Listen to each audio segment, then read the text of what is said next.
8:35 en el territorio continental ecuatoriano, buscando la verdad y abogando por la unidad nacional en pro de la paz y la seguridad en el Ecuador.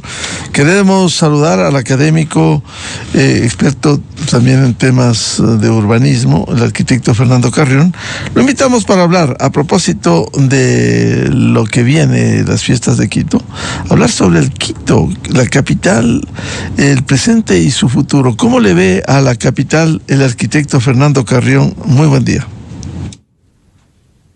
Buenos días, Miguel. Un saludo cordial a toda la amplia audiencia que tienen. Yo veo básicamente tres grandes problemas. Uno de carácter económico, que se lo mide principalmente por la tasa de desempleo que existe, que es de 7.5. Eso le convierte a Quito en una de las ciudades del país con el mayor desempleo que existe. Y eso impide que sea lo que el alcalde generalmente habla de que Quito es una locomotora del desarrollo del Ecuador, cosa que no corresponde con la realidad. Una segunda cosa es un tema de orden político, donde aquí tenemos por lo menos un par de situaciones. Una, que hay una crisis de representación muy fuerte. Los dos últimos alcaldes fueron electos con minorías, el primero Jorge Yunda con 22 y el segundo el alcalde Pavel Muñoz, el actual, con 25%. Y este es el resultado del estatuto, este es el resultado del Código de la Democracia, que hizo que incluso nosotros tengamos en los consejos municipales de Quito, 21 concejales, y aparentemente en las próximas elecciones subiríamos a 25, y que tengamos bloques de seis bloques de distintos partidos políticos, lo cual hace que el gobierno de la ciudad sea muy complejo. Y por otro lado, una falta de liderazgo impresionante. Quito no tiene propuestas nacionales, Quito no tiene grandes líderes ni locales ni nacionales. Y el tercero es el que tiene que ver con la ciudad propiamente dicho, que aquí yo vería por lo menos dos entradas. Una de lo que significa el modelo de gestión. Es un modelo de gestión absolutamente anárquico, con más de 24,000 empleados que se llevan algo así como el 35% del presupuesto municipal. Es una cosa francamente impresionante, y que de las 12 empresas municipales solo una se autofinancia, lo cual significa que el resto tiene que buscar financiamientos de subsidios. Y luego ya los temas clásicos de la violencia, de la movilidad, de la vivienda. Es decir, Quito está en una ciudad bastante compleja este rato, en Quito. ¿Y cuánto puede afectar también, por ejemplo, en el tema de coyuntura de las fiestas, cuando Sercop ha observado la contratación de una serie de acciones que no ha podido, y ha habido un conflicto entre el gobierno central y el municipio de la capital? Yo creo que eso va en la línea del primer punto que planteaba hace un momento, Miguel, que es el tema político. Y entonces, a lo que yo señalaba, hoy día hay que añadir que hay un problema político entre lo local y lo nacional, entre lo nacional y lo local, que eso va a producir un impacto que me parece que ya está produciendo en las fiestas de Quito, que han sido más bien totalmente apolíticas, pero hoy día ya entró la política, y entonces de ahí ya tenemos un problema adicional. Y las fiestas de Quito, como yo he sostenido en varias ocasiones y artículos que he escrito, las fiestas de Quito son un ritual del consenso. Pero ese consenso se ha roto, y se ha roto, en varias ocasiones, se ha roto, y por lo tanto las fiestas no serán un acuerdo generalizado por el festejo de la ciudad entre lo que significa el norte, el centro, el sur, los valles de... porque ahora tiene el condumio político muy metido. ¿Y cuánto afecta a las acciones? Porque en el propio Consejo se debatió, incluso con gritos, proyectos que han sido cuestionados, como la compra de un plato de hornado a $15, que lo han denominado... Yo creo que ahí hay Exactamente, sí, yo creo que hay dos cuestiones también que se suman a las fiestas de Quito y en el ámbito político, que como señalo es una ruptura de esta lógica del ritual del consenso, que son las fiestas. La una es justamente las adquisiciones, y entre eso, esto que se ha llamado el chancho pillo, que es la compra de una cantidad bastante grande de platos de hornado en $15 más del IVA, que sale 17 algo, cuando en la realidad se puede comprar en $4.50, $5, es decir, es un precio de 3 veces más. Entonces ya entró también la corrupción. Y yo creo que eso sin duda es una cosa complicada. Y una cuestión adicional que surgió el día de ayer.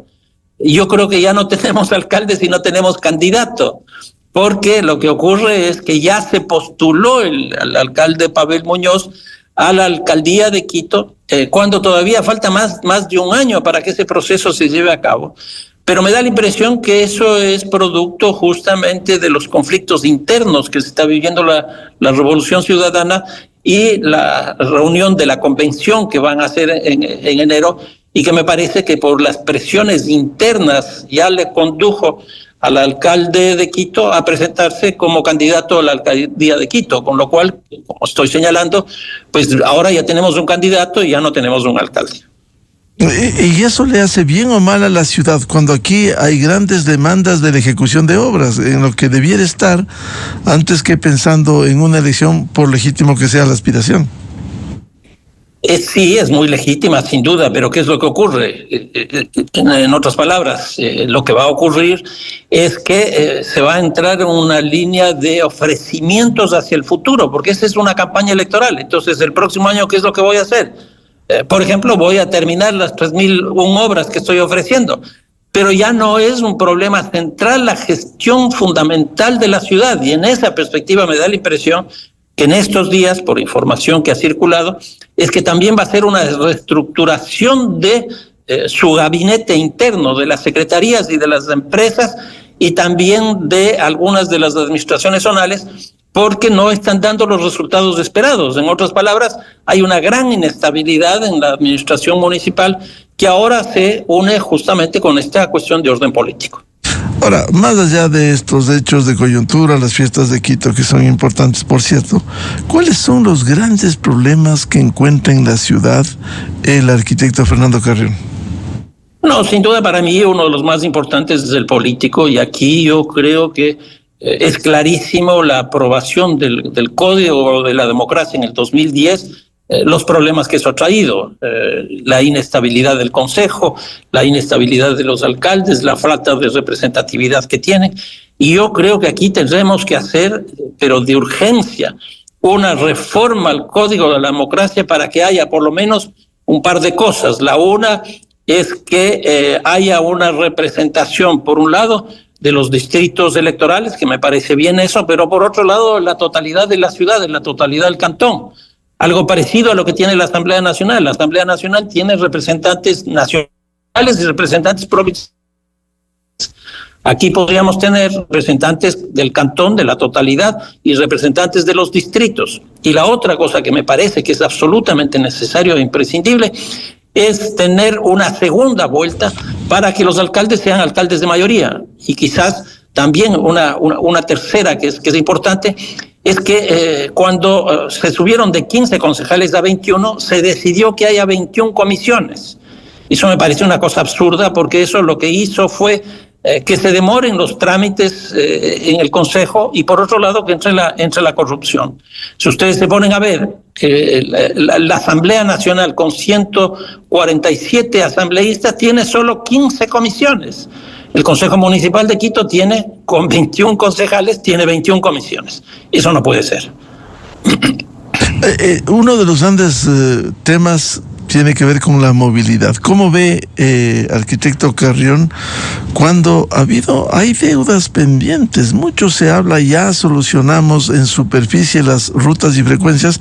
Daría la impresión que hay temor a los transportistas. No se puede definitivamente solucionar. Se escucha discursos, sí, ya estamos en esto, estamos trabajando, pero no se soluciona en superficie. Y esto no completa el buen servicio que da el metro si no hay complementariedad en superficie? No, yo creo que eso es evidente, Miguel, y aquí hay una cuestión interesante con respecto al metro.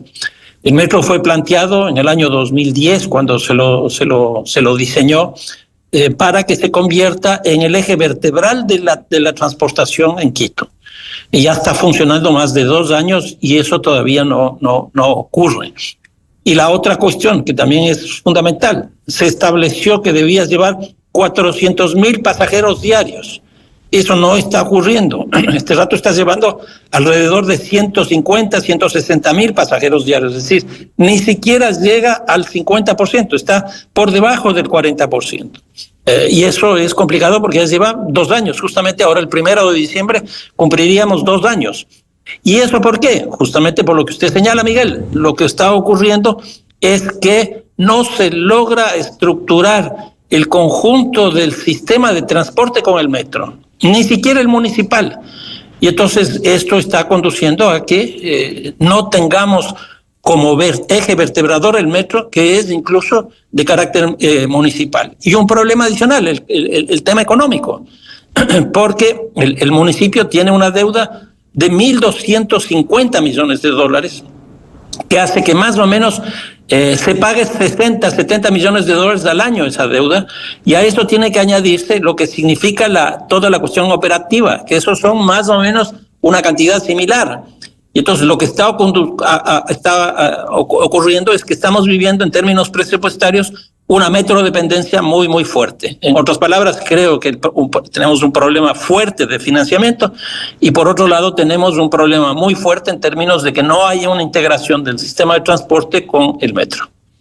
Y el tema de la accidentabilidad en la capital, ¿cómo enfrentar gran parte de ello, por cierto, por la irresponsabilidad de los conductores que han causado accidentes, e incluso el problema de la circulación del transporte pesado por el distrito metropolitano?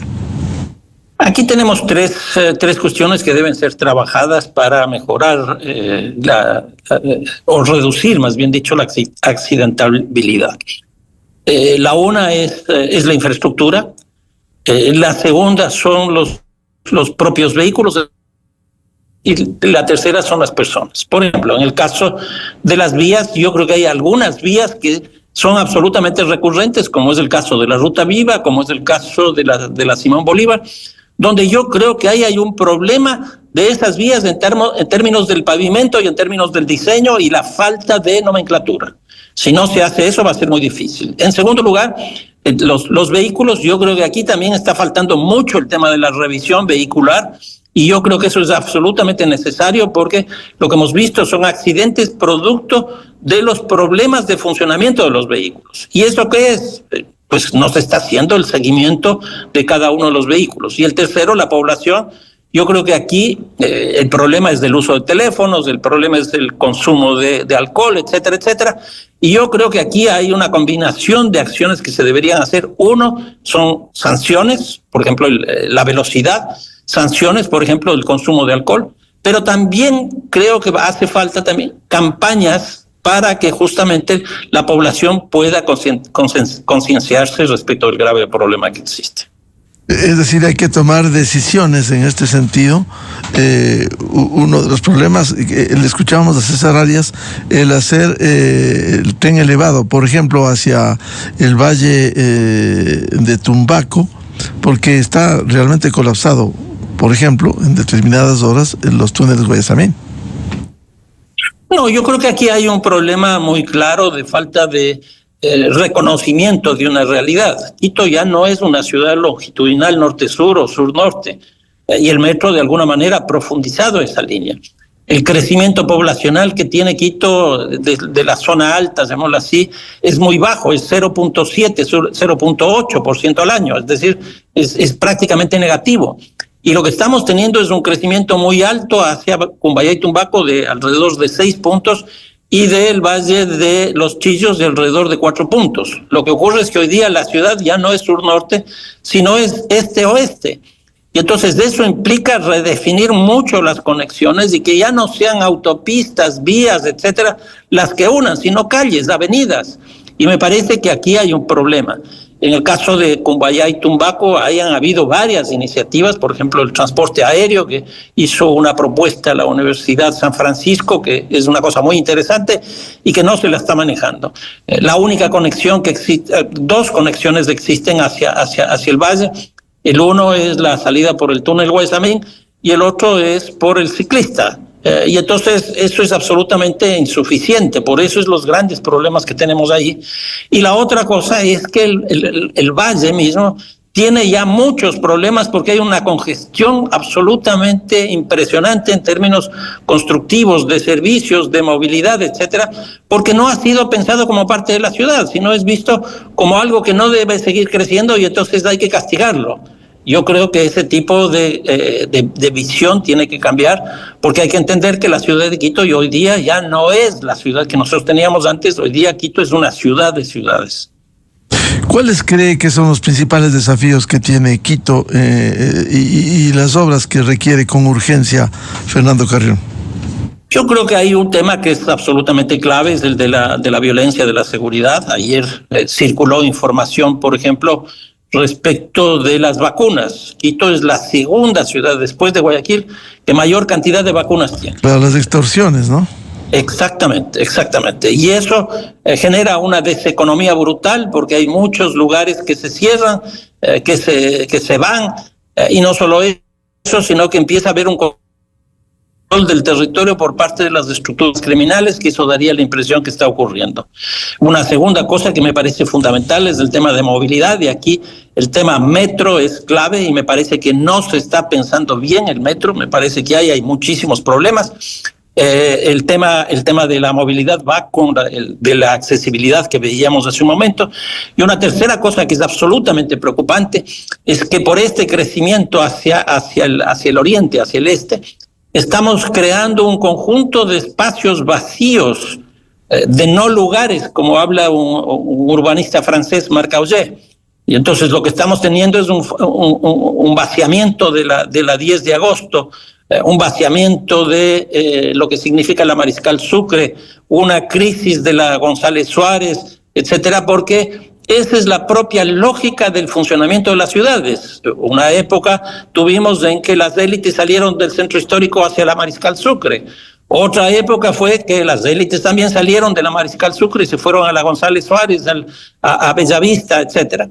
Y ahora están saliendo hacia el Valle de los Chillos, pero no se acompaña esos procesos, no se tiene políticas respecto de ese tipo de cosas. En otras palabras, yo diría que son estos tres elementos fundamentales. ¿No debiera Quito estar pensando ya en la práctica la ampliación del metro que tanto se ha ofrecido, cuando aquí se sigue hablando de la definición de rutas y frecuencias en superficie? Yo creo que eso ya es bastante difícil, que se pueda hacer la extensión del metro hacia Calderón, porque para eso se necesita un apoyo del sector público nacional. Y me parece que tal como están las cosas, ya se ha roto esa relación entre el gobierno nacional y el gobierno local. Eso va a ser, como señalaba al principio, un problema de orden político durante todo este año.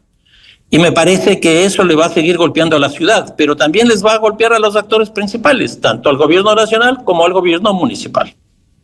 ¿Y qué hacer con los desfogues de vías en Quito cuando no hay cómo? Y cada año sigue creciendo el parque automotor, 20,000 vehículos aproximadamente que ingresan. ¿Esto no puede colapsar en perspectiva en Quito? Yo creo que eso ya está ocurriendo, y no solo en la parte de arriba de la ciudad de Quito, sino también en los valles, porque por lo menos en la parte de arriba hay la lógica esta del pico y placa, abajo no existe eso.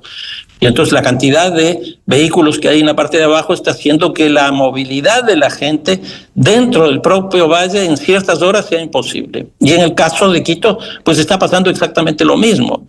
Yo creo que seguir el modelo de Bogotá, que eso es lo que se hizo cuando se estableció esto del famoso pico y placa, no ha sido lo mejor. Y hay que ver simplemente lo que está pasando en Bogotá. Bogotá probablemente sea de las ciudades que tienen el peor sistema de transporte. ¿Y justamente por qué? Porque se hizo el pico y placa. Bien, muchas gracias al arquitecto Fernando Carrión, académico en Flaxo, por hablar de los grandes desafíos que tiene Quito y que están pendientes en nuestra querida capital. Fernando, muy amable. No, muchísimas gracias, Miguel. Un fuerte abrazo y hasta pronto. Muchas gracias. Con esto cerramos la jornada de entrevistas y debates, la opinión diversa y libre en la revista de Opinión Democracia. Vamos a ir a noticias internacionales de Deutsche Welle desde Alemania y NTN 24 desde Colombia. Antes, recordarles, porque luego de esto irá el show de la papaya, que el próximo martes 2 de diciembre a las 9 de la mañana vuelve la opinión de Álvaro Rosero León, martes 2 de diciembre. Y también quisiera recomendarles el programa Controversia en Escena a través de XFM, Democracia M y Democracia TV, este sábado 8 de la mañana.